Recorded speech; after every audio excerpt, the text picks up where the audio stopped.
São bem-vindos a todos, bem-vindos todos os que estão aqui, que permaneceram. Nós vamos ter mais um sermão agora e à tarde, após o almoço, vamos ter, começando por volta das 2h30, vamos ter mais uma palestra sobre a Palavra de Deus, profecias.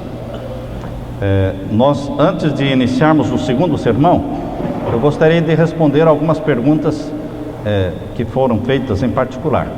Se alguém quiser perguntar alguma coisa, me procure sempre em particular.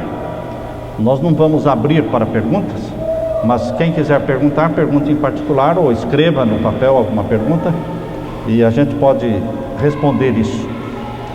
Foi perguntado que o anjo disse para Ellen White de que ela estaria com os 144 mil e ela já morreu. Então, como entender? Ainda bem que o anjo foi bem claro ao falar para Ellen White: você não vai fazer parte dos 144 mil, você estará com os 144 mil. Eu posso estar com a sua família, mas eu não faço parte da sua família. Fazer parte da é diferente de estar com. Como é que Ellen White vai estar com os 144 mil se ela está morta?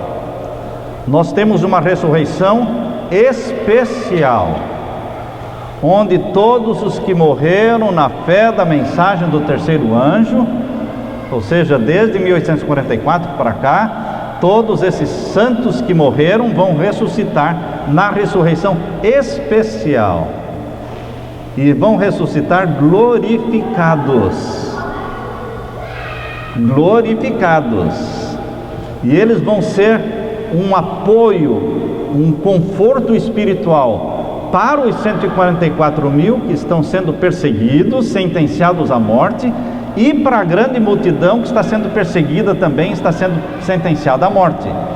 Então, durante as 7 pragas vão existir os 144 mil e a grande multidão perseguidos, mas existirá também uma multidão ressuscitada na ressurreição especial, e que vai dar apoio, conforto e consolo para os perseguidos, porque eles dirão: nós ressuscitamos glorificados, e nós estamos aqui para ajudar e testificar de que vale a pena você permanecer fiel.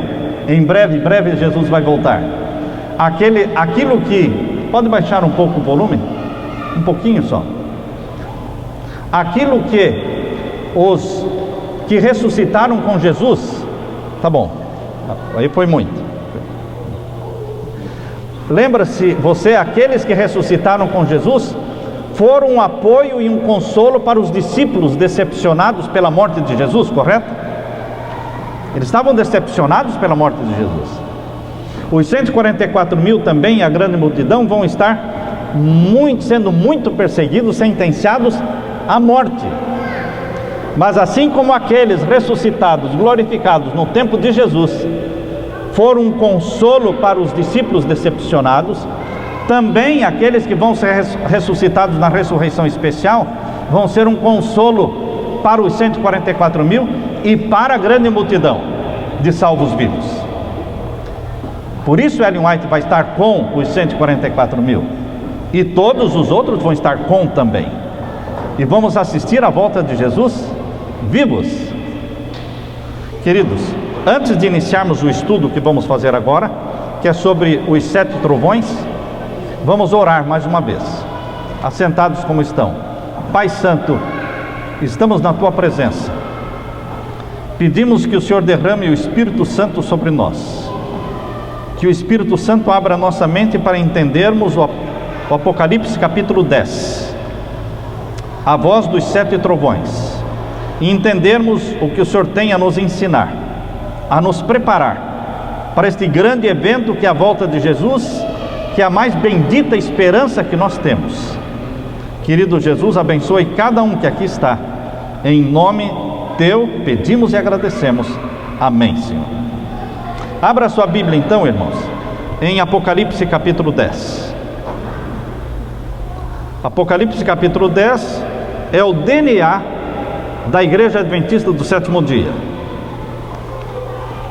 A Igreja Adventista do Sétimo Dia, ela nasceu como um movimento profético dentro de uma profecia chamada Profecia dos 2300 anos, de Daniel 8,14. O final da profecia dos 2300 anos, de Daniel 8,14, marcou o início do movimento adventista na terra e início do juízo celestial no céu. Deus não faz nada sem revelar aquilo que Ele vai fazer para os seus servos. Por isso está escrito na Bíblia. Vamos ler então capítulo 10, verso 1 em diante. E vi outro anjo forte que descia do céu, vestido de uma nuvem, e por cima da sua cabeça estava o arco celeste, e o seu rosto era como o sol, e os seus pés como colunas de fogo.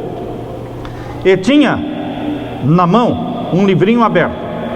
Este anjo que a Bíblia está mencionando aqui, capítulo 10, é o próprio Jesus. Muitas vezes Jesus é chamado de anjo. Ele não é anjo, mas ele é chamado de anjo do concerto, anjo do Senhor. Então é ele que está com o livrinho aberto na mão. Verso 2: tinha na sua mão um livrinho aberto, e pôs o seu pé direito sobre o mar e o esquerdo sobre a terra, mostrando a autoridade que ele tem. Ele tem autoridade sobre a terra, sobre toda a nação, tribo, língua e povo. E o verso 3: e clamou com grande voz, como quando brama o leão, e havendo clamado, os 7 trovões fizeram soar as suas vozes. Verso 4: e sendo ouvidas dos 7 trovões as suas vozes, eu ia escrevê-las, e ouvi uma voz do céu que me dizia: sela os 7 selos, aliás, sela o que os 7 trovões falaram, e não o escrevas.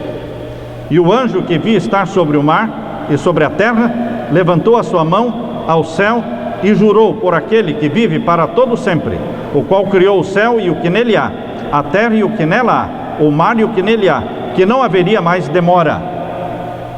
Mas nos dias da voz do 7º anjo, quando tocar a sua trombeta, se cumprirá o segredo de Deus, como anunciou aos profetas os seus servos. Aquilo que os 7 trovões iam revelar, mas não revelaram, porque Deus disse para João: não escreva. Aqui no capítulo 10, verso 7, diz: mas nos dias da voz do 7º anjo, quando tocar a sua trombeta, se cumprirá o segredo de Deus. A mensagem contida na voz dos 7 trovões está relacionada com os últimos acontecimentos da história do povo de Deus na terra, porque é isso que está dizendo aqui. Aí vai ser revelado. E o verso 8: e a voz que eu ouvi do céu, tinha ouvido, tornou a falar comigo e disse: vai e toma o livrinho aberto da mão do anjo que está em pé sobre o mar e sobre a terra. E fui ao anjo, dizendo-lhe: dá-me o livrinho. E ele disse-me: toma-o e come-o, e ele fará amargo no teu ventre, mas na tua boca será doce como mel. Esse livrinho é aquela parte do livro de Daniel que foi selada. O livro de Daniel não era todo aberto. Tinha uma parte do livro de Daniel selada, que Deus disse: sela, porque só será aberto no tempo do fim. Então, queridos, a parte selada do livro de Daniel foi desselada no Apocalipse. Nós encontramos no capítulo 5 de Apocalipse um livro selado que foi desselado. O livro selado é a porção de Daniel, que foi desselada no capítulo 5 de Apocalipse. Agora aqui no capítulo 10, esse livrinho que foi desselado por Jesus, no capítulo 5 e 6 de Apocalipse, foi desselado. Estão me acompanhando? Aqui no capítulo 10 o livrinho aparece aberto. É o mesmo livro. O livro selado de Daniel é desselado em Apocalipse 4 e 5, 6. É a abertura do livro selado. E no capítulo 10, que é o movimento adventista, aparece o livro aberto, porque agora não é mais um livro selado, é uma mensagem que tinha que ser pregada pela igreja adventista, mas era uma mensagem que custaria muito sofrimento, custaria uma decepção, um desapontamento, que foi o dia 22 de outubro de 1844, porque eles esperavam a volta de Jesus para esta data, e Jesus não voltou, e foi muita caçoada, foi muita zombaria feita dos adventistas que passaram pelo desapontamento. Por isso a esperança da volta de Jesus, que era doce como mel, se tornou uma esperança, um amargo. Mas Deus está dizendo, aqui ó, o verso 10 e 11: tomei o livrinho da mão do anjo, comi-o, e na minha boca era doce como mel, e havendo comido, o meu ventre ficou amargo. E ele disse-me: importa que profetizes outra vez. Eles passaram pelo desapontamento, mas Deus disse: eu sabia que vocês iam passar pelo desapontamento, mas eu tenho uma missão para vocês. Importa que profetizes outra vez. Para quem Deus está dizendo? Para os decepcionados, desapontados adventistas, de onde surgiu a igreja adventista do sétimo dia. Importa que profetizes outra vez. O movimento adventista é um movimento profético, que foi criado por Deus para profetizar. Importa que profetizes outra vez. Toda esta mensagem da volta de Jesus é profecia. E agora, queridos, a voz dos 7 trovões, que não foi escrita, porque Deus disse: não escreva, João. Esta voz, esta mensagem dos 7 trovões, ela se relaciona a estes acontecimentos proféticos que a igreja adventista deve pregar ao mundo, e que seria entendido no tempo do fim, não antes. Uma profecia só é bem entendida quando chega o tempo do seu cumprimento. Ninguém entende uma profecia 100 ou 200 anos antes de se cumprir. A profecia não foi dada para ser entendida 100, 200, 300 anos antes do cumprimento dela. Mas a profecia também não foi dada para não ser cumprida quando ela estiver se cumprindo. Porque quando uma profecia se cumpre, fortalece a fé dos filhos de Deus. Jesus disse: eu estou dizendo agora, para que quando se cumprir, creiais. Quando a profecia se cumpre, fortalece a fé do povo de Deus. Então, queridos, as profecias de Deus relacionadas ao tempo do fim, nós devemos buscar entender pela graça de Deus. O pastor e doutor Albert Dreyer, no seu livro O Dia da Expiação e o Santuário Celestial, ele diz o seguinte, vejam, na página 611, o Dr. Albert Dreyer diz assim: a visão do capítulo 10 é um parêntese que explica a missão do profeta para o tempo do juízo. Nesse capítulo, o profeta João está representando o último remanescente que proclamará a hora do juízo. O livrinho aberto, já explicamos qual é o livrinho aberto. Agora, qual era então a mensagem que Deus disse: não escreva, porque ela vai ser revelada no tempo do fim, no tempo da voz do sétimo anjo? Quais seriam essas mensagens? O que nós vamos apresentar para vocês, irmãos, não é uma coisa dogmática. Nós não estamos dizendo é assim e acabou. Nós não estamos dizendo que somos donos da verdade, porque ninguém é dono da verdade, somente Deus. Mas nós podemos entender quais são os acontecimentos proféticos que ocorrerão na terra daqui para frente, porque a Bíblia revela quais são esses acontecimentos proféticos, e eles estão contidos na voz dos 7 anjos, porque a voz dos 7 anjos será entendida antes da volta de Jesus. Vejam, vamos ler agora o texto que está no Comentário Bíblico Adventista, volume 7. Podem anotar isso aí. Comentário Bíblico Adventista, volume 7, página 971. É Ellen White que está escrevendo. Ellen White escreveu sobre a voz dos 7 trovões. Ela diz: esta é uma mensagem com relação ao tempo. Uma mensagem, aquilo que os 7 trovões têm para revelar é uma mensagem em relação ao tempo do fim. Vamos ler, que eu estou lendo agora para vocês. Estou lendo para vocês agora, está no volume 7, página 971. As profecias de Daniel têm o seu lugar próprio na primeira, segunda e terceira mensagens angélicas a serem proclamadas ao mundo. O descelamento do pequeno livro era a mensagem em relação ao tempo. Os livros de Daniel e Apocalipse são um. O livro de Daniel e Apocalipse são um. Um é a profecia, o outro é a revelação. Um é o livro selado, o outro é o livro aberto. Estou lendo palavras de Ellen White, no Comentário Bíblico Adventista, volume 7, página 971. João ouviu os mistérios que os trovões proferiram, mas a ele foi dada a ordem de não as escrever.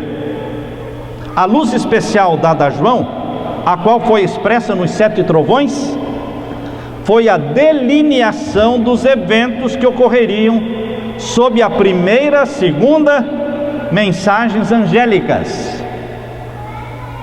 O conteúdo da mensagem dos 7 trovões, Ellen White está falando, diz respeito ao que aconteceria enquanto a primeira e a segunda mensagens angélicas estivessem sendo pregadas.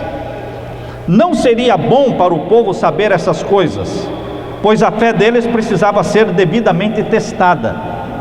Por ordem de Deus, as mais maravilhosas e avançadas verdades seriam proclamadas. A primeira e a segunda mensagem angélicas deveriam ser pregadas, mas nenhuma luz adicional deveria ser revelada antes dessas mensagens terem realizado sua obra específica. Isso é representado pelo anjo estando em pé, tendo um pé sobre o mar, proclamando com um solene juramento que não haveria mais tempo. Então, queridos, a mensagem que Deus tem na voz dos 7 trovões é uma mensagem para o tempo do fim, dos últimos acontecimentos que ocorrerão. Nós poderíamos gastar tempo falando de suposições, mas nós não vamos falar de suposições, nós vamos falar de profecias bíblicas. Se você concordar, está bem. Se você não concordar, a profecia vai se cumprir do mesmo jeito. Eu aceito ou não aceite, estas profecias que nós vamos estudar agora vão ocorrer. E nós vamos colocar essas profecias dentro dos 7 trovões. Estão entendendo? Pega os 7 trovões e coloca dentro dos 7 trovões as profecias que vão se cumprir daqui para frente. Vamos ler agora a voz do primeiro trovão. A voz do primeiro trovão. Essa é uma interpretação sugestiva, mas que vai se cumprir. Vamos abrir a Bíblia em Apocalipse capítulo 13, versos 16 e 17. Apocalipse 13, versos 16 e 17. Esta é a voz do primeiro trovão. Se você não concordar, você diz: eu não concordo. E aí eu vou perguntar para você, mas então você não concorda porque não é bíblico? Não está na Bíblia? Entendem? Vamos ver. Nós colocamos essa como sendo o estupim. Sabe o que é estupim? Estupim é algo que você acende, e quando você acende, você não fica parado olhando para o estupim aceso, porque você acende o estupim e ele vai queimando a corda, né? Ele vai queimando a corda, e o que vai acontecer? Vai explodir. Quando o estupim é aceso, é um sinal que você deve o quê? Correr. Não vai ficar parado. Existe um sinal na Bíblia que mostra o momento exato do povo fugir? Correr? Existe um sinal na Bíblia que mostra esse é o momento de vocês abandonarem as cidades, fugirem das cidades? Existe um momento? Existe. Essa é a voz do primeiro trovão. É o acender do estupim. Leia na Bíblia agora, Apocalipse 13. Apocalipse 13 e os versos 16 e 17. Leiam comigo. E faz que a todos, pequenos e grandes, ricos e pobres, livres e servos, lhe seja posto um sinal na sua mão direita ou nas suas testas, para que ninguém possa comprar ou vender, senão aquele que tiver o sinal, ou o nome da besta, ou o número do seu nome. E aqui a sabedoria. Aquele que tem entendimento, calcule o número da besta, porque é o número de um homem, e o seu número é 666. 666. Queridos, o sinal da besta será colocado na mão direita ou na testa, porque Deus também sela o povo. Se você ler lá em Deuteronômio 6, não vamos ler por falta de tempo, Deuteronômio 6 diz que os 10 mandamentos deveriam estar aonde? Na testa e na mão. Eles deviam ter os 10 mandamentos na mão e na testa. Por isso que o sinal do anticristo, o sinal da besta, também é colocado aonde? Na testa e na mão, porque é uma contrafação do sinal de Deus. O sinal de Deus é colocado na testa, e lá em Deuteronômio 6 fala que era colocado também na mão os 10 mandamentos.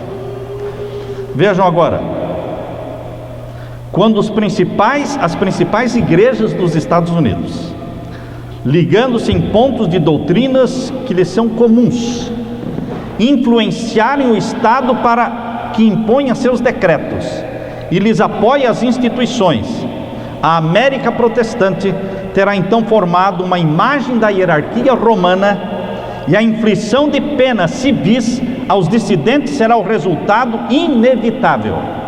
Grande Conflito, página 445. Quando então os Estados Unidos impuserem o decreto dominical, ele terá formado uma imagem da besta.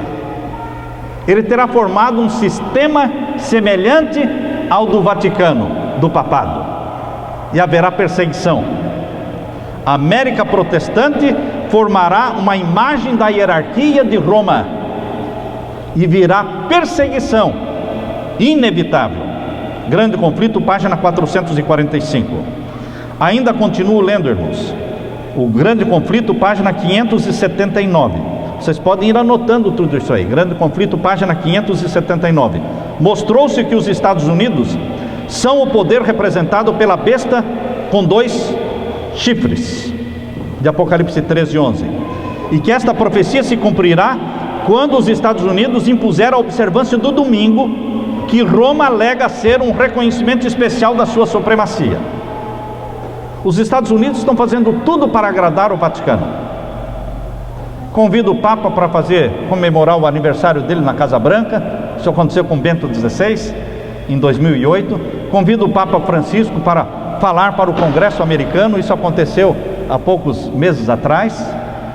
Queridos, os Estados Unidos estão fazendo tudo para agradar o Vaticano, e o decreto dominical vai ser um sinal também para agradar o Vaticano, porque o domingo é um dia consagrado como dia santo pelo Vaticano, não pela Bíblia, não pela palavra de Deus. Esta é a voz do primeiro anjo, o decreto dominical, que vai sair primeiro aonde? Nos Estados Unidos, e então se espalhar por toda a terra. E este é o sinal para fugir das cidades. O bom é fugir antes. Nós já moramos fora da cidade. A chácara onde nós moramos fica a 20 quilômetros de uma cidadezinha bem pequenininha. A cidade é bem pequenininha e a gente mora a 20 quilômetros dali. Agora, aqueles que continuarem morando nas cidades, o último prazo é o decreto dominical, irmãos. Esse é o último prazo para sair das cidades. Agora, o sair das cidades não é deixar de pregar nas cidades. Deus quer que o seu povo continue pregando aonde? Não para árvores, não para o rio, não para a mata. Você tem que pregar para a gente viva. Então você tem que ir para a cidade pregar. O seu campo missionário é a cidade. Você não pode esquecer as cidades. A seara está madura e Deus precisa de ceifeiros. Mas eu não preciso morar na cidade. Eu posso escolher um lugar afastado para estar com a minha família, com meus filhos, onde eu não sofra a influência do mundo. A voz do segundo anjo, irmãos. A voz do segundo anjo. O que seria a voz do segundo anjo? Vamos ler. Daniel capítulo 8, verso 14 indica que o ano de 1844 foi o início do juízo celestial. Daniel 8,14 tem a profecia de 2.300 anos, que indica que 1844 foi o início do juízo celestial. Mas em 1844, irmãos, começou o juízo dos mortos. O juízo dos mortos começou em 1844. Quando vai acontecer o juízo dos vivos? Quando? Vamos ler. A grande obra do Evangelho não deverá se encerrar com menor manifestação do poder de Deus do que assinalou seu início. As profecias que se cumpriram no derramamento da chuva temporã, no início do Evangelho, devem novamente se cumprir na chuva serôdia no final do tempo. Profecias que têm dupla aplicação, que se cumpriram na chuva temporã e vão se cumprir na chuva serôdia. Agora, os raios de luz penetram por toda parte. A verdade é vista em sua clareza, e os leais filhos de Deus cortam os lhames que os têm retido. Laços de família, relações com a igreja são impotentes para os deter agora. Grande número que se coloca ao lado do Senhor. Grande conflito, página 611, 612. Então, queridos, o juízo dos vivos é a obra do selamento do povo de Deus. O decreto dominical impõe o sinal da besta, mas no momento em que o sinal da besta for colocado como obrigatório, Deus também coloca o selo do Deus vivo. Dois grupos vão ser selados. Um será selado pelo sinal da besta, outro será selado pelo selo do Deus vivo. Isso com os vivos. O juízo dos mortos começou em 1844. O juízo dos vivos acontece no selamento dos vivos. Estão me acompanhando? Selar com o selo do Deus vivo é selar para a eternidade. Selar com o sinal da besta é selar para a eternidade. Quem for selado pelo sinal da besta não mais se salvará. Quem for selado pelo selo do Deus vivo não mais se perderá. Então o julgamento dos vivos, irmãos, é a voz do segundo trovão. A voz do primeiro trovão é o quê? O decreto dominical. E em seguida vem a voz do segundo trovão, que é o julgamento dos vivos. As pessoas ficam perguntando: quando é que os vivos vão ser julgados? E as pessoas dizem: nós não sabemos quando os vivos vão ser julgados. Será que a Bíblia não deixou nenhuma informação de quando os vivos vão ser julgados? Não, os vivos vão ser julgados quando eles forem selados. E o selamento dos vivos está em Apocalipse capítulo 7, tá certo? O selo do Deus vivo aparece pela primeira vez. Essa frase, selo do Deus vivo, aparece somente em Apocalipse capítulo 7. Os primeiros a serem selados são 144 mil. E depois a grande multidão que... Abra sua Bíblia em Apocalipse capítulo 7. Apocalipse capítulo 7. Vejam, capítulo 7 e o verso 3 e 4.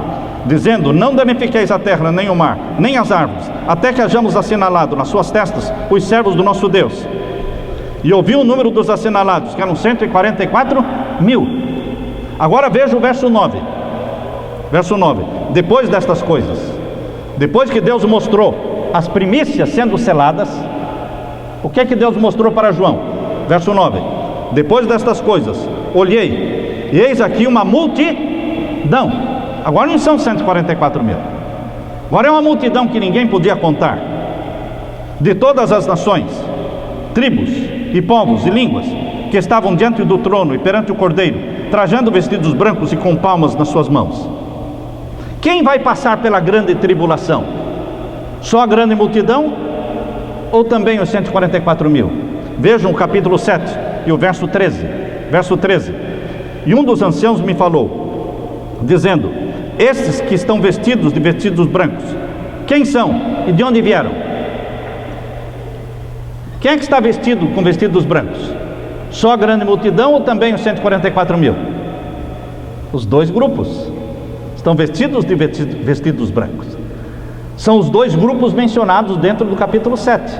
Primeiro as primícias, depois a seara. E agora vejam a resposta que Deus dá. Verso 14: e eu disse-lhe: Senhor, tu sabes. E ele me disse: estes são os que vieram da grande tribulação. A grande tribulação, a angústia qual nunca houve, é coisa do passado ou é coisa do futuro? É coisa do futuro. Os 144 mil e a grande multidão, eles vão passar pela grande tribulação. Mas isso, queridos, ocorre depois do selamento do povo de Deus, depois do julgamento. Essa é a voz do segundo anjo, o juízo dos vivos, que ocorre dentro do contexto do capítulo do sexto selo. Vejam aqui, o capítulo 6, verso 12, fala do sexto selo. Capítulo 6, verso 12, fala do sexto selo. O sexto selo começa no capítulo 6, verso 12, e só termina no capítulo 7, verso 17. Estão vendo aí na Bíblia? O capítulo 7 está dentro de que selo? Hein? Sexto selo. O capítulo 7 está dentro do sexto selo. O sexto selo começa com um grande tremor de terra. Verso 12: o escurecimento do sol e da lua e a queda das estrelas. E agora faz, no capítulo 6, verso 17, irmãos, faz-se uma pergunta: por que é vindo o grande dia da sua ira e quem poderá subsistir? O capítulo 7 é usado para responder a pergunta: quem poderá subsistir? O capítulo 7 mostra quem vai subsistir: os 144 mil e a grande multidão. Esses vão subsistir. Esse é o período do juízo dos vivos, do selamento dos vivos. Essa é a voz do segundo anjo. Agora vamos para a voz do terceiro anjo. Voz do terceiro anjo. A terceira mensagem alarmante é o cumprimento de Apocalipse 13, verso 5, irmãos. Apocalipse 13, verso 5. Abra sua Bíblia. Apocalipse capítulo 13 e o verso 5. Todos acharam? Vamos ler juntos. Apocalipse 13, verso 5. O capítulo 13 começa falando da besta que subiu do mar. Quem é a besta que subiu do mar? O poder papal. E aqui fala no capítulo 13, verso 3, que a besta que subiu do mar, o poder papal, receberia uma ferida mortal. Quando ocorreu a ferida mortal? Quando? 1798, dia 10 de fevereiro de 1798. E quando é que essa ferida mortal começou a ser curada? 1929. O papado recebeu de volta o Estado do Vaticano. O Papa voltou a ser rei em 1929. Antes de 1929 ele não era rei. Ele não tinha um Estado, não tinha uma bandeira, não tinha uma moeda. Agora, em 1929, ele voltou a ser rei, o mais poderoso rei na face da terra. Até a Casa Branca se curva diante do papado. Então, queridos, vejam, A ferida mortal foi dada em 1798, começou a ser curada em 1929, mas não foi totalmente curada ainda. Quando é que vai ser totalmente curada essa ferida? Quando sair o decreto dominical e se espalhar pela terra toda. Então a ferida mortal terá sido curada e toda a terra adorará a besta. Agora vejam o verso 5. E foi-lhe dado uma boca para proferir grandes coisas e blasfêmias, e deu-se-lhe poder para continuar por 42 meses. O papado teve um domínio de supremacia papal de 42 meses proféticos, 1260 anos, na Idade Média. E essa supremacia papal da Idade Média durou de 538 até 1798. Mas a Bíblia está dizendo que esta aqui é uma profecia também de dupla aplicação. Qual é a prova de que esta profecia tem dupla aplicação? Porque o capítulo 13 está falando dos 42 meses que ocorrerão de supremacia papal depois que a ferida mortal for curada.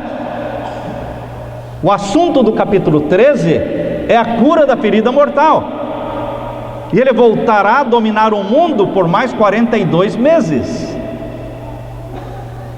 Isso se chama, fora da Bíblia, lá fora no mundo, isso eles chamam de nova ordem mundial. Nova ordem mundial. É esta supremacia papal do tempo do fim.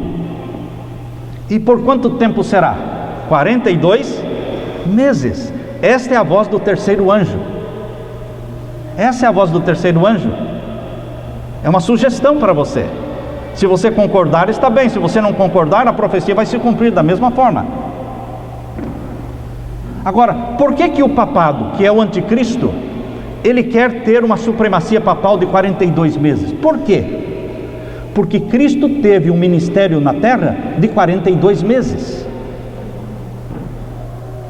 Jesus não teve um ministério de 4 anos, irmãos. Jesus não teve um ministério de 10 anos. Jesus começou o ministério dele com o batismo no ano 27. E acabou o ministério dele com a morte na cruz no ano 31. Foram 3 anos e meio de ministério de Cristo. Se Cristo teve um ministério de 3 anos e meio, o anticristo também quer ter um ministério de quanto tempo? 3 anos e meio. Se Cristo tem uma lei chamada 10 mandamentos, o anticristo também tem uma lei chamada de como? Como é chamada a lei do anticristo no catecismo? 10 mandamentos. É a contrafação da verdade. Se Cristo tem um dia santo, que é o sábado, o anticristo também tem um dia santo, que é o primeiro dia da semana. Se Cristo aceita ser adorado, o anticristo também aceita ser adorado. Se Cristo perdoa pecados, o anticristo também pretende ter poder para perdoar pecados. O anticristo age como se fosse Cristo, mas ele não é Cristo. Ele é o anticristo. É o poder papal. E ele vai dominar o mundo na última supremacia papal de 42 meses. Onde está escrito? Na Bíblia, 42 meses. Mas pastor, isso não se aplica à Idade Média? Tem dupla aplicação, porque está dentro do contexto da palavra de Deus. Agora, queridos, vamos para a voz do quarto anjo. A voz do quarto anjo, do quarto trovão, melhor. Qual foi a voz do primeiro trovão? Sinal da besta, decreto dominical. Do segundo, juízo dos vivos, chamado na Bíblia de selamento. Voz do terceiro trovão, a supremacia papal do tempo do fim, de 42 meses. Para que vocês entendam, que isso não é coisa que nós tiramos da nossa cabeça, irmãos. Quem quiser ler, pode ler. Existe um livro do professor de teologia de Apocalipse, O professor de Apocalipse da Andrews, ele foi professor do Apocalipse na Andrews, na Universidade de Andrews, é a principal universidade adventista. Ele esteve ali mais de 10 anos como professor. Hoje ele é diretor da Escola de Religião de Loma Linda. Como é o nome dele? John Paulin. John Paulin. Nesse livro, o Evangelho de Patmos, nesse livro, na página 232, o Evangelho de Patmos, página 232, esse professor de Apocalipse, que é uma autoridade, ele diz o seguinte, eu vou ler para vocês. A besta do mar tem um ministério. De acordo com Apocalipse 13:5, esse ministério tem 42 meses de tempo. 3 anos e meio. Quanto tempo foi o ministério de Cristo? Pergunta ele. Também de 3 anos e meio. Assim, a extensão do ministério da besta do mar é o mesmo daquele de Jesus. Agora, no tempo do fim, o anticristo age como se fosse Cristo. Onde Cristo vai estabelecer o seu trono quando ele vier à terra, irmãos? Onde vai descer a Nova Jerusalém? Hein? Na Velha Jerusalém? A Velha Jerusalém é o local onde vai descer a Nova Jerusalém, e ali estará o trono de Cristo. Onde o anticristo vai colocar o seu trono? Lá em Jerusalém. Lá em Jerusalém. Pastor, mas onde é que está escrito isso? Em Daniel 11:45. Abra sua Bíblia. Em Daniel 11:45. Daniel 11:45. Aqui nós lemos: o rei do norte. Tiago White acreditava que o rei do norte é o papado. A maioria dos teólogos adventistas, a maioria crê que o rei do norte é o papado. E o que o rei do norte vai fazer? O que o papado vai fazer? Daniel 11:45. Armará as tendas do seu palácio. Hoje o palácio do papado está onde? No Vaticano. E Jerusalém pertence a quem? A Israel. E agora, com a formação do Estado palestino, eles querem dividir Jerusalém para os 2 estados, Estado de Israel e Estado palestino. Não vai dar certo isso, irmãos. Não vai dar certo. Vai dar guerra. Vai dar guerra. Mas essa guerra entre palestinos e Israel, ela é intencional, planejada, para justificar um pacificador entrar ali, um mediador entrar ali e falar: Jerusalém não vai ficar com Israel e Jerusalém não vai ficar com os palestinos. Eu tomo conta de Jerusalém. Quem será ele? O rei do norte, o papado.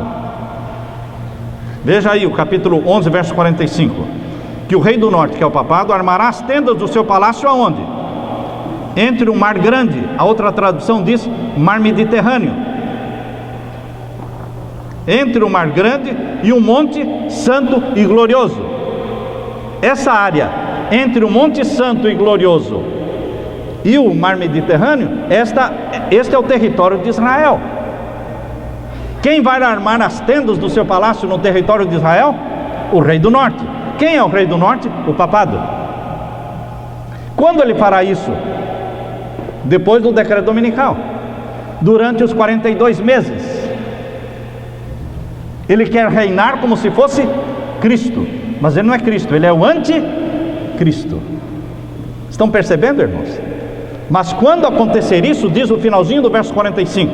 Leia o final do verso 45. Quando ele armar as tendas do seu palácio lá no Monte Glorioso, virá o seu fim, e não haverá quem o socorra. Irmãos, a primeira ferida mortal, ela foi curada. Mas esta é a última ferida mortal. E virá o seu fim, e não haverá quem o socorra. É o fim do papado. No fim dos 42 meses é o fim do papado. Agora a voz do quarto trovão, irmãos. Essa é a voz do terceiro trovão, que são os 42 meses de supremacia papal no tempo do fim. A volta de Jesus não acontece no final dos 42 meses, irmãos. No final dos 42 meses cai o papado.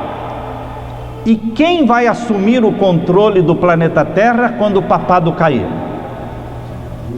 Satanás. Personificando quem? Cristo. Haverá um tempo em que Satanás vai personificar Cristo? Lógico, é uma profecia que Jesus fez. Satanás personificará Cristo na terra depois que o papado cair. Agora veja a voz do quarto trovão, irmãos. Intimamente ela está relacionada com Apocalipse, aliás, Daniel 11, 44. Capítulo 11 de Daniel, verso 44, diz que o rei do norte sairá com grande furor. Veja o verso 44 do Daniel 11. Mas os rumores do oriente e do norte o espantarão. Quem espantará o rei do norte? Os rumores que vêm do oriente e do norte. E o que o rei do norte fará? Continue lendo o verso 44. Sairá com grande fúria para destruir e extinguir a muitos. O que são esses rumores do oriente que vão assustar o papado e que vai despertar o papado para perseguir e matar?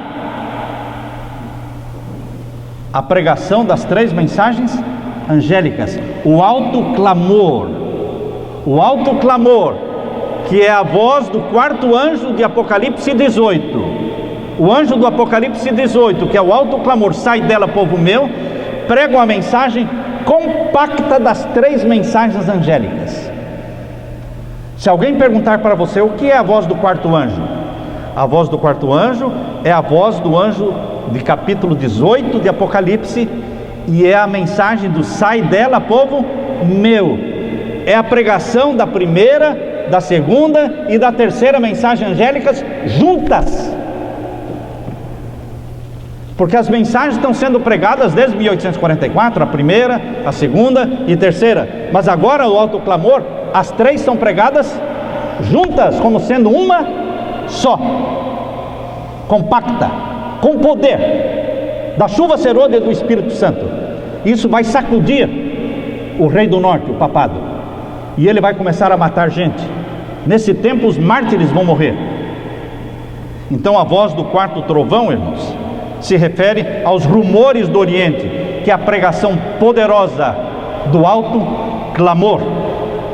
E nesse tempo os mártires vão completar o número dos mártires. Agora vamos estudar sobre a voz do quinto trovão. Esta mensagem do quinto trovão está relacionada com Apocalipse 11, verso 6. Abra sua Bíblia. Nós não estamos tirando nada, por favor, seja sincero. Se eu tirar alguma coisa da minha cabeça, se eu falar alguma coisa que não esteja escrito na Bíblia, você pode se levantar e falar: isso que o senhor falou não está escrito, porque nós falamos uma coisa e lemos o verso da Bíblia, falamos algo e lemos o verso da Bíblia. Porque se você falar alguma coisa sem um verso da Bíblia como suporte, como apoio, não vale nada, irmãos. O que vale é o que está escrito na palavra de Deus. Agora veja Apocalipse capítulo 11, verso 6, irmãos. Essa é a voz sugestiva do quinto trovão. Apocalipse capítulo 11 e o verso 6. Vamos ver aqui. Todos acharam? Vamos ler. Estes têm poder para fechar o céu. Estes quem? Estes quem? Verso 3. Darei poder às minhas 2 testemunhas. Quem são as 2 testemunhas de Deus? Antigo e Novo Testamento. A Bíblia vai ser perseguida, o povo de Deus vai ser perseguido. Agora veja o verso 6. Estes têm poder para fechar o céu, para que não chova, nos dias da sua profecia. Que profecia? Qual é a profecia que está falando no verso 2? Veja o verso 2. Deixa o átrio fora. Nós já lemos esse verso com vocês. Deixa o átrio fora. Está fora do templo. Não o meças, porque foi dado para quem? Para as nações, para os gentios. E pisarão a cidade santa por 42 meses.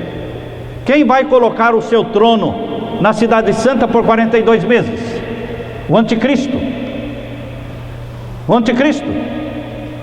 Jerusalém, a cidade santa, será profanada por 42 meses, porque o papado colocará lá o seu trono. E agora, neste período da profecia dos 42 meses, irmãos, por isso diz aqui o verso 6. Leia agora o verso 6. Estes têm poder para fechar o céu, para que não chova. Para que não chova quanto tempo? Para que não chova quanto tempo? Você já leu alguma profecia na Bíblia de que não choveu por 42 meses? Quando é que aconteceu essa profecia de que não choveu por 42 meses? 3 anos e meio. No tempo de Elias. Por quê? Porque Jezabel, uma mulher pagã, bruxa, feiticeira, estava como líder do povo de Deus. A história vai se repetir, irmãos. Vai chegar um momento em que a igreja cristã, o cristianismo do mundo todo, vai eleger o líder do Vaticano para ser o cabeça mundial do cristianismo, da religião cristã. E nesse período haverá o desprazer de Deus, o desgosto de Deus, de ver a lei de Deus anulada na face da terra. Nesse período de supremacia papal de 42 meses, a lei será anulada, a lei de Deus, e Deus retira a bênção da chuva, assim como retirou a bênção da chuva no tempo em que Jezabel estava dominando o povo de Deus. A história se repete. A história se repete. Por isso diz aqui, irmãos, no capítulo 11, verso 6: estes têm poder para quê? Para fechar o céu, para que não chova nos dias da sua profecia. E é de quanto tempo a profecia? 42 meses. E o que mais? E tem poder sobre as águas para convertê-las em sangue. Quando é que as águas vão se converter em sangue?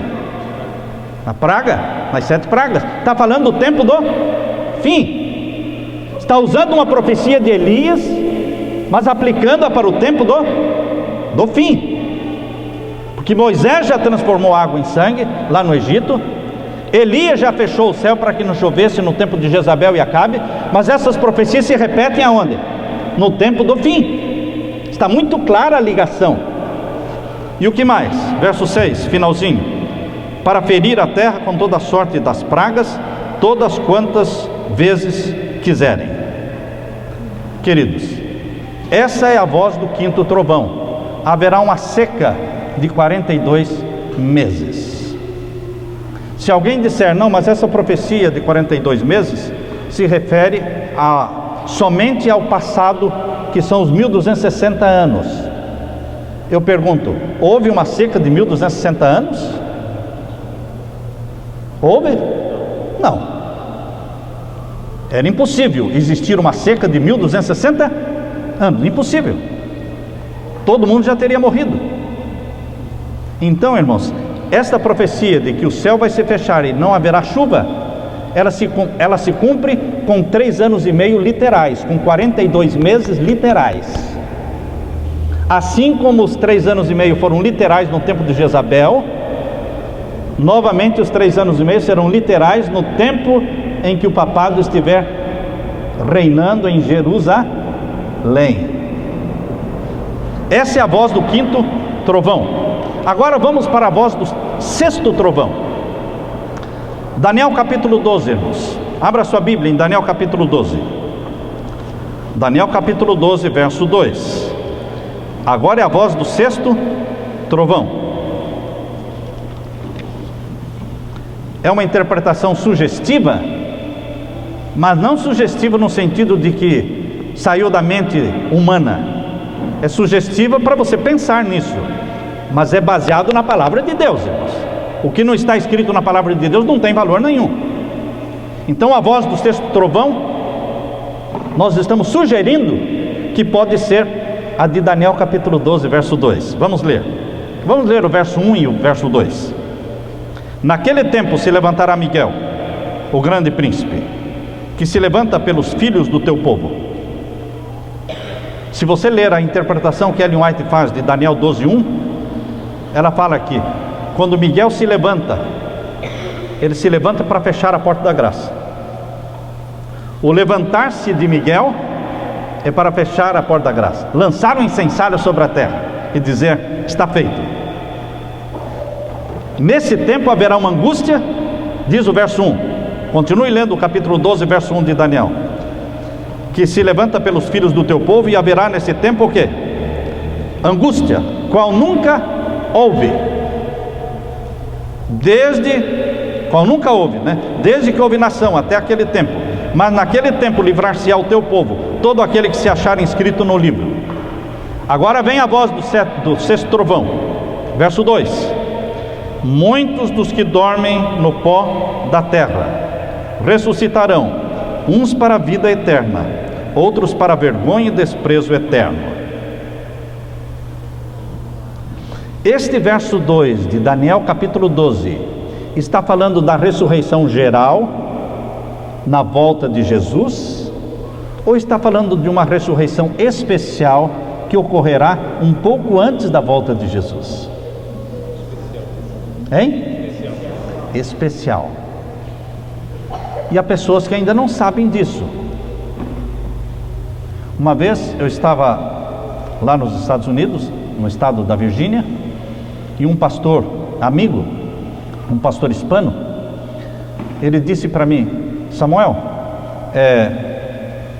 existe um pregador aí, adventista, hispano, prega em espanhol. Ele veio fazer uma semana de oração na minha igreja, e ele começou a pregar sobre uma ressurreição especial que vai acontecer antes da volta de Jesus, que os adventistas vão ressuscitar de 1844 para cá. E eu proibi ele de pregar na minha igreja. Nunca mais eu o convido para pregar na minha igreja, porque ele está pregando uma heresia. Eu fiquei olhando para ele e disse: você não acredita na ressurreição especial que vai acontecer antes da volta de Jesus? Ele olhou assustado para mim e disse: você também acredita nisso? Eu falei: lógico que eu acredito. Eu aprendi isso na faculdade de teologia. Está escrito no livro Grande Conflito. Existe uma ressurreição especial antes da ressurreição geral, irmãos. E agora vamos ler. Ellen White usa Daniel capítulo 12, verso 2, irmãos. Ela pega Daniel capítulo 12, verso 2 e junta com Apocalipse 1:7. Veja, Deus a inspirou quando ela juntou Daniel capítulo 12, verso 2 com Apocalipse 1:7, falando da ressurreição especial, que inclui salvos e perdidos. Quem são os salvos na ressurreição especial? Os que morreram na fé da mensagem do terceiro anjo e ressuscitam glorificados. E quem são os perdidos que ressuscitam na ressurreição especial? Os que participaram da morte de Cristo, porque eles terão que assistir à volta de Jesus. Os que participaram da morte de Cristo, irmãos, eles não vão ressuscitar só no final dos 1000 anos. Jesus disse: vocês me verão descendo do céu com poder e glória. Vocês me verão, e verão mesmo, porque Deus os ressuscitará, e eles verão quem foi aquele que eles mataram. Vamos ler agora o texto, irmãos. Vamos ler o texto. É à meia-noite.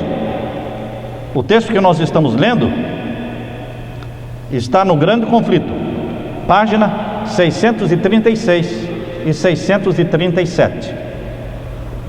As páginas que eu estou dando aqui não é do Grande Conflito condensado, irmãos. As páginas são do Grande Conflito completo. Eu aconselho você ler o Grande Conflito inteiro, não o condensado. O condensado não é bom. Nem leite condensado é bom, irmãos. Viu? Leite condensado não presta. O grande conflito condensado também não a recomendo, porque é condensado. Não foi o grande conflito que Ellen White escreveu, inspirada pelo Espírito Santo, irmãos. Eles tiraram um montão de coisas dali. Só que um montão de coisas que tiraram diz respeito a Roma. Diz respeito a Roma. Então leia o completo, aquele que tem capa dura, e tem para vender. Leia agora. Eu vou ler agora o que está escrito lá no grande conflito.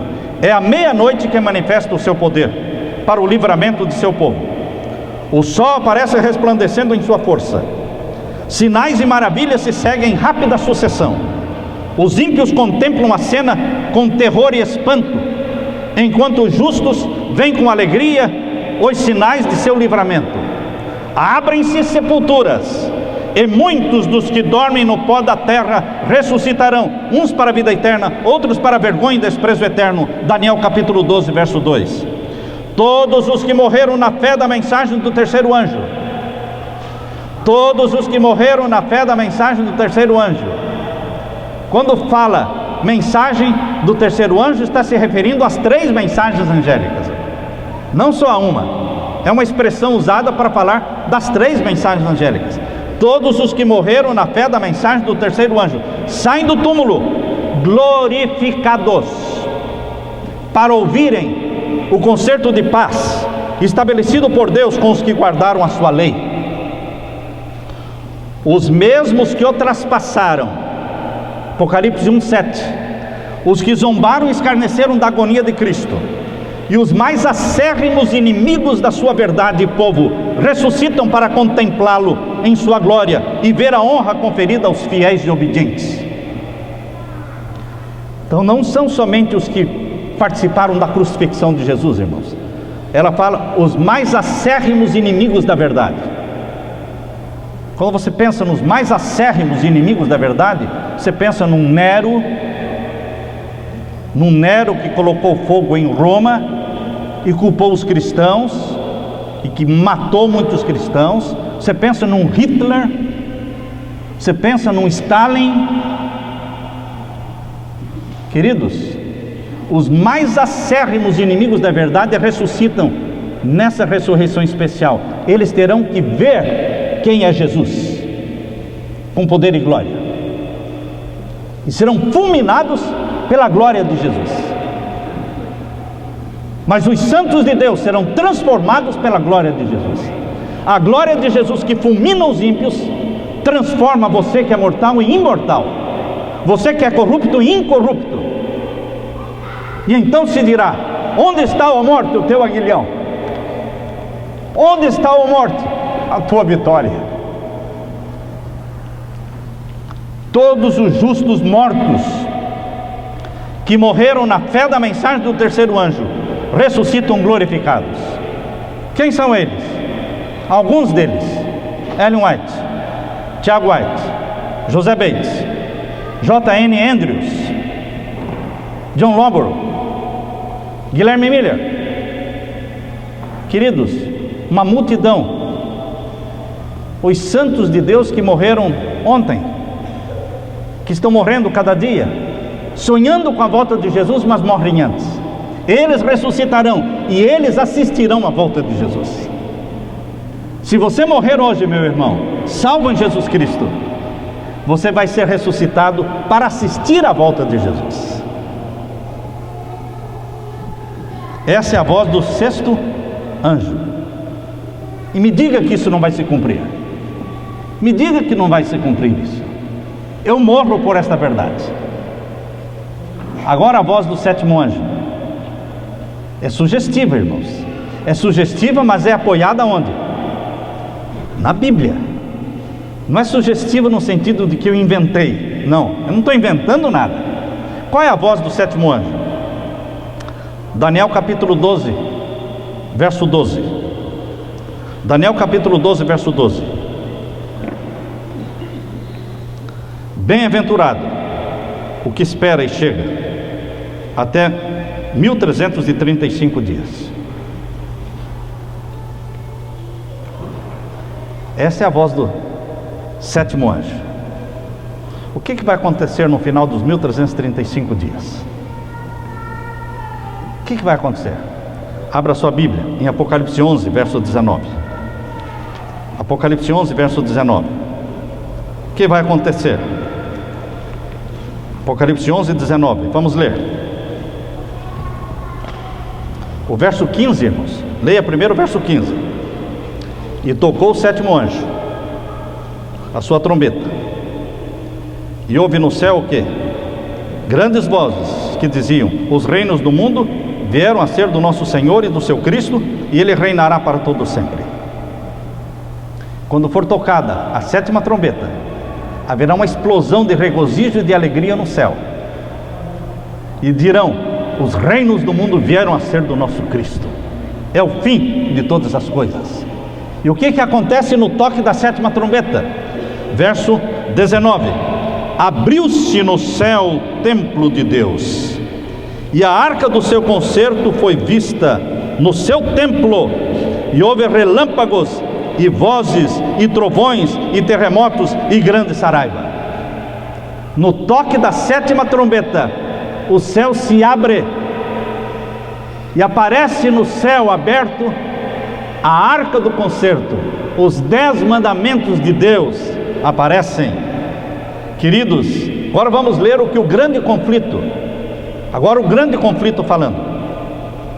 Página 639. Grande conflito, página 639. A glória da cidade celestial emana de suas portas entreabertas. O que aparece? A glória da nova Jerusalém. É um corredor, irmãos, é um buraco no céu que se abre, que a glória da nova Jerusalém vem com poder, mas traz também o quê? As 2 tábuas de pedra. Imagine um só, não é? Nós não somos Steve Spielberg, que faz filmes assim, mas você pode imaginar, irmãos, pode imaginar um buraco enorme no céu, e uma glória sobrenatural vindo deste vazio, deste buraco, uma glória. E agora, no meio desta glória, surgem 2 mãos, 2 mãos fechadas, e você imagina agora essas 2 mãos se abrindo, e nessas 2 mãos estão 2 tábuas de pedra com os 10 mandamentos. E agora os ímpios têm que ler, ou ler, não tem como não ler, irmãos. Santos e ímpios, todos lerão os 10 mandamentos. Para a alegria dos salvos e para terror dos ímpios, eles leem os 10 mandamentos, e vem o 4º mandamento brilhando mais que os outros mandamentos, porque é o lembra-te do dia do sábado para o santificar. É o selo do Deus vivo. Por isso diz aqui: a glória da cidade celestial emana de suas portas entreabertas. Aparece então de encontro ao céu uma mão segurando 2 tábuas de pedra dobradas uma sobre a outra. Diz o profeta: os céus anunciarão a sua justiça, pois Deus mesmo é o juiz. Aquela santa lei, a justiça de Deus, que por entre trovões e chamas foi do Sinai proclamada como guia da vida, revela-se agora aos homens como regra de juízo. A mão abre as tábuas e vêm os preceitos do decálogo, como que traçados com pena de fogo. As palavras são tão claras que todos podem ler. É impossível descrever o horror e desespero dos que pisaram os santos mandamentos de Deus. Grande conflito, página 639. E em seguida, irmãos, a lei estampada no céu. Em seguida vem a declaração da voz de Deus dizendo o dia e a hora da volta de Jesus. Eu continuo lendo o grande conflito. A voz de Deus é ouvida, declarando o dia e a hora da vinda de Jesus, estabelecendo o concerto eterno com seu povo, semelhante a estrondos do mais forte trovão. Suas palavras ecoam pela terra. O Israel de Deus fica a ouvir, com o olhar fixo no alto. Tem o semblante iluminado com a sua glória, brilhante como o rosto de Moisés, quando desceu do Sinai. Os ímpios não podem olhar para os santos. E quando se pronuncia a bênção sobre os que honraram a Deus, santificando o sábado, há uma grande aclamação de vitória. Queridos, esta é a nossa esperança. Nós vamos saber o dia e a hora da volta de Jesus no toque da 7ª trombeta. Nós vamos ver os 10 mandamentos exaltados no céu no toque da 7ª trombeta. Deus está preparando coisas grandiosas para você, meu irmão. Vale a pena segurar nas mãos de Jesus e caminhar com Ele, confessando cada dia os pecados. Não deixe para confessar amanhã. Busque santidade. Santidade ao Senhor. Santidade ao Senhor. É isso que tem que estar escrito na minha mente e na sua mente. Porque eu sou santo, disse Deus. Sede santos, porque eu sou santo. Deus vem buscar aqueles que receberam dele a sua santidade, aqueles que são fiéis a Ele, aqueles que foram lavados no sangue de Cristo, mas aqueles que foram também fiéis aos seus mandamentos. Que Deus derrame o Espírito Santo e dê bênçãos abundantes na sua vida. É minha oração. Amém? Amém. Deus seja louvado.